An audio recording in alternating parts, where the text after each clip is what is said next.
Hello दोस्तों, स्वागत है आपका इस नए वीडियो में जो कि बेस रहेगा थर्मोडायनेमिक्स पे। दोस्तों, थर्मोडायनेमिक्स का नाम तो आपने सुना ही होगा। क्लास 11, 12 एंड कॉलेज अगर आप फिजिक्स से कर रहे हैं तो आपको फर्स्ट ईयर में ये जो चैप्टर है हमारा थर्मोडायनेमिक्स पूरा इसी पे बेस रहेगा।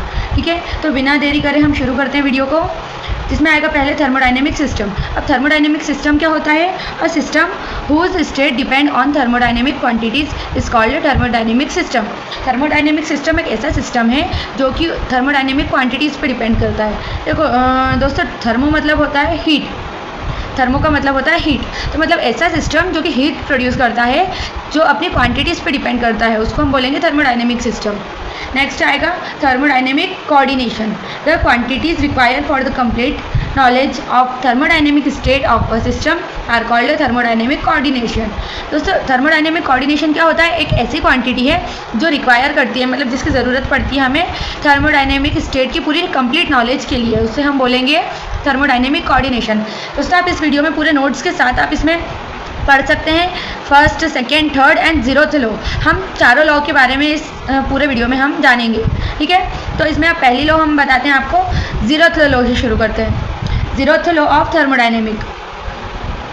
If a body A and B, देखिए इसको एग्जाम्पल के साथ हम समझ रहे हैं। If a body A and B are in thermal equilibrium with a third body C separately. अगर दो बॉडी अगर हमने ली है ए एंड बी, जो कि क्या है? थर्मल इक्विलिब्रियम है, मतलब दोनों में हीट प्रोड्यूस हो रही है। ठीक है, जिसको हमने कनेक्ट किया हुआ है किसके साथ? थर्ड बॉडी सी के साथ। ठीक है, हमारी थर्ड बॉडी सी के साथ हमने जिसको कनेक्ट किया हुआ है, लेकिन अलग अलग। लेकिन जो हमारी देखिए ए और बी दोनों क्या कर रही है? हीट प्रोड्यूस कर रही है। और जो सी की जो हमने सिस्टम की वॉल्स है वो क्या है? कंडक्टिंग वॉल्स है, मतलब हीट जिसमें आर पार जा सकती है। तो अगर हमने दो बॉडी ली हुई है जो कि क्या है? थर्मल इक्विलिब्रियम में है। ठीक है, तो जो तीसरी बॉडी हमने उसमें अटैच की है, ठीक है, then the two bodies A and B shall also be in thermal equilibrium with each other. तो ये तीनों body A, B and C दोनों क्या रहेगी? थर्मल इक्विलिब्रियम रहेगी। ठीक है, देखिए अगर हमारे पास सी है, ए हमारी बॉडी ए और सी एक दूसरे में अगर कनेक्ट है जो कि क्या है? थर्मल इक्विलिब्रियम में है। ठीक है, और बॉडी सी बी के साथ कनेक्ट है जो कि थर्मल इक्विलिब्रियम में है। तो देखिए ए और B is also the thermal equilibrium, is also conduct in thermal equilibrium, जो कि हमारा जीरोथ लॉ बोलता है। जीरोथ लॉ ये बताता है कि अगर हम दो बॉडी को अगर हम एक बॉडी से किसी और बॉडी में हीट दे रहे हैं और उसी से हम दूसरी बॉडी में भी हीट दे रहे हैं, तो वो बॉडी भी आपस में हीट प्रोड्यूस कर सकती है। ठीक है, ये हो गई हमारी जीरोथ लॉ। अब नेक्स्ट लॉ हम देखेंगे, फर्स्ट लॉ ऑफ थर्मोडायनेमिक। दोस्तों, फर्स्ट लॉ ऑफ थर्मोडायनेमिक हमारा बीएससी अगर आप कर रहे हैं तो उसका इंपॉर्टेंट टॉपिक होता है और एग्जाम में पूछा जाने वाला टॉपिक है। According to this law any form of energy can totally convert into heat energy. इस लॉ के हिसाब से क्या बोल रहे हैं फर्स्ट लॉ में कि कोई भी फॉर्म ऑफ एनर्जी है, कोई भी फॉर्म ऑफ एनर्जी है जो कि क्या कर रही है? अपने आप को टोटली कन्वर्ट कर रही है, किसमें? हीट एनर्जी में। ठीक है, हीट एनर्जी में टोटली कन्वर्ट कर रही है पूरी तरीके से। If W mechanical energy change into heat energy and Q amount of heat energy is obtained। देखिए अब हमारे पास क्या है? देखिए हमारे पास मैकेनिकल एनर्जी है जो कि क्या कर रही है? खुद को चेंज कर रही है इनटू हीट एनर्जी। हमारे पास एक मैकेनिकल एनर्जी है जो कि अपने आप को हीट एनर्जी में कन्वर्ट कर रही है। दोस्तों, मैकेनिकल एनर्जी को हम W से डिनोट करेंगे। तो देखिए, तो अगर मैकेनिकल एनर्जी हीट एनर्जी में प्रोड्यूस हो रही है तो Q amount of heat energy हमें कितनी मिलेगी? देखिए तो दोस्तों, इस लॉ के हिसाब से हम बता रहे हैं कि देखिए जो किसी भी फॉर्म ऑफ एनर्जी है, जो भी कोई भी फॉर्म ऑफ एनर्जी है, वो अपने आप को टोटली क्या कर रही है? हीट एनर्जी में कन्वर्ट कर रही है। तो मतलब टोटली कन्वर्ट कर रही है, इसलिए हम मैकेनिकल एनर्जी को हम इक्वल लिख सकते हैं हीट एनर्जी के, क्योंकि सेम यूनिट है, इक्वल प्रोड्यूस कर रही है तो सेम यूनिट में आएगी। ठीक है, तो thus the first law of thermodynamics is the law of conservation of energy.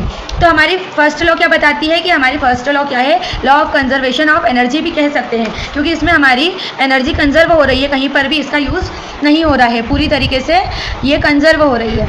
ठीक है, अब देखिए if DQ amount of heat imparted to the system, अगर हम सिस्टम को DQ अमाउंट की हीट दे रहे हैं and the system does DW amount of work, और जो सिस्टम है वो क्या कर रहा है? DW अमाउंट ऑफ वर्क कर रहा है, then the change in internal energy DU is given as. तो देखिए DQ वो हमने एनर्जी दी है, DW सिस्टम वर्क कर रहा है। ठीक है, तो जो इंटरनल एनर्जी में चेंज आएगा उसको हम कैसे बता सकते हैं? DU equal DQ minus DW। मतलब कि हम इंटरनल एनर्जी को हम क्या कर रहे हैं, इंटरनल एनर्जी निकालने के लिए जो हमने एनर्जी उसको दी है और जितना उसने वर्क किया है उसमें से हम इसको माइनस कर देंगे तो हमारी इंटरनल एनर्जी निकल जाएगी। Second law of thermodynamics. तो दोस्तों सेकेंड लॉ ऑफ थर्मोडाइनेमिक्स में हमारे पास दो स्टेटमेंट है, एक तो हमारे पास केल्विन प्लैंक्स लॉ स्टेटमेंट है और दूसरा है हमारे पास क्लॉसियस स्टेटमेंट। तो देखिए केल्विन प्लैंक स्टेटमेंट क्या कहता है, it is impossible to construct a heat engine that will extract heat from a single reservoir and convert it into equivalent amount of work. दोस्तों जो केल्विन प्लैंक ने statement दिया है उसमें क्या बताते हैं कि एक ऐसा इंजन बनाना क्या है, इम्पॉसिबल है। ऐसा इंजन बनाना इम्पॉसिबल है जो कि क्या कर सके, सिस्टम से पूरा मतलब कि हीट ले सके और उसे पूरी तरह वर्क में कन्वर्ट कर सके। तो दोस्तों ऐसा इंजन बनाना बहुत ही मुश्किल है और लगभग इम्पॉसिबल है कि वो पूरा मतलब कि जो हमारा हीट लेकर पूरा वर्क में डन कर दे। ठीक है, तो ये इम्पॉसिबल है, ये हमें केल्विन प्लैंक ने बताया था। This statement implies that the working substance working in a cycle can not convert 100% of heat extracted has to be rejected to the sink. अब देखिए इस स्टेटमेंट के हिसाब से क्या कर रहा है कि जो वर्किंग सब्सटेंस है, हमारा जो वर्किंग सब्सटेंस है जो कि वर्क कर रहा है, ठीक है, एक साइकिल में वो कभी भी अपना 100% हीट नहीं यूज़ कर सकता है। ठीक है, उसको कुछ ना कुछ मतलब हीट को रिजेक्ट करना ही पड़ेगा, किसमें, सिंक में। ठीक है, ये हमें केल्विन प्लैंक ने बताया था। अब देखिए क्लॉसियस स्टेटमेंट। क्लॉसियस स्टेटमेंट क्या कहता है, it is impossible to make heat flow from a body at a low temperature to a body at a high temperature without doing external work on the working substance। अब दोस्तों Clausius statement ने क्या कहा है कि हमारे पास ऐसा system बनाना impossible है जो कि क्या कर रहा है, लो टेम्परेचर से हाई टेम्परेचर में हीट को कन्वर्ट कर रहा है, लो टेम्परेचर से हाई टेम्परेचर में हीट को फ्लो करवा रहा है जब तक उसमें एक्सटर्नल वर्क नहीं किया जाए। एक्सटर्नल वर्क के बिना हमारा सिस्टम कभी भी लो टेम्परेचर से हाई टेम्परेचर पे वर्क नहीं कर सकता है। ये हमें किसने बताया, क्लॉसियस स्टेटमेंट ने। अब देखिए इसका एक एग्जांपल है, in a refrigerator the working substance extract heat from a colder body sink and reject a large amount of heat to a hotter body source with the help of electric supply to a refrigerator। अब देखिए इसमें है ना refrigerator का एक example है। इसमें क्या होता है कि हमारा जो भी सिस्टम वर्क करता है, ठीक है, हमारा जो रेफ्रिजरेटर में वर्क होता है, अब देखिए ये क्या करता है, हमारी जो हीट है मतलब जो रेफ्रिजरेटर में जो हीट प्रोड्यूस होती है उसे वो क्या करता है, हीट को कोल्ड करता है। ठीक है, हीट को क्या करता है, कोल्ड करता है। और जो भी जो खराब हीट होती है, ठीक है, मतलब कि जो हीट हमारी वेस्ट हीट होती है उसे क्या करता है, ये रिजेक्ट करता है लार्ज अमाउंट में, रिजेक्ट करता है लार्ज अमाउंट में। ठीक है, किसकी मदद से, इलेक्ट्रिक सप्लाई की मदद से। ये हमें क्लॉसियस स्टेटमेंट की मदद से पता चलता है। ठीक है, थर्ड लॉ ऑफ थर्मोडाइनेमिक। अब दोस्तों थर्ड लॉ ऑफ थर्मोडाइनेमिक क्या बताता है, देखते हैं।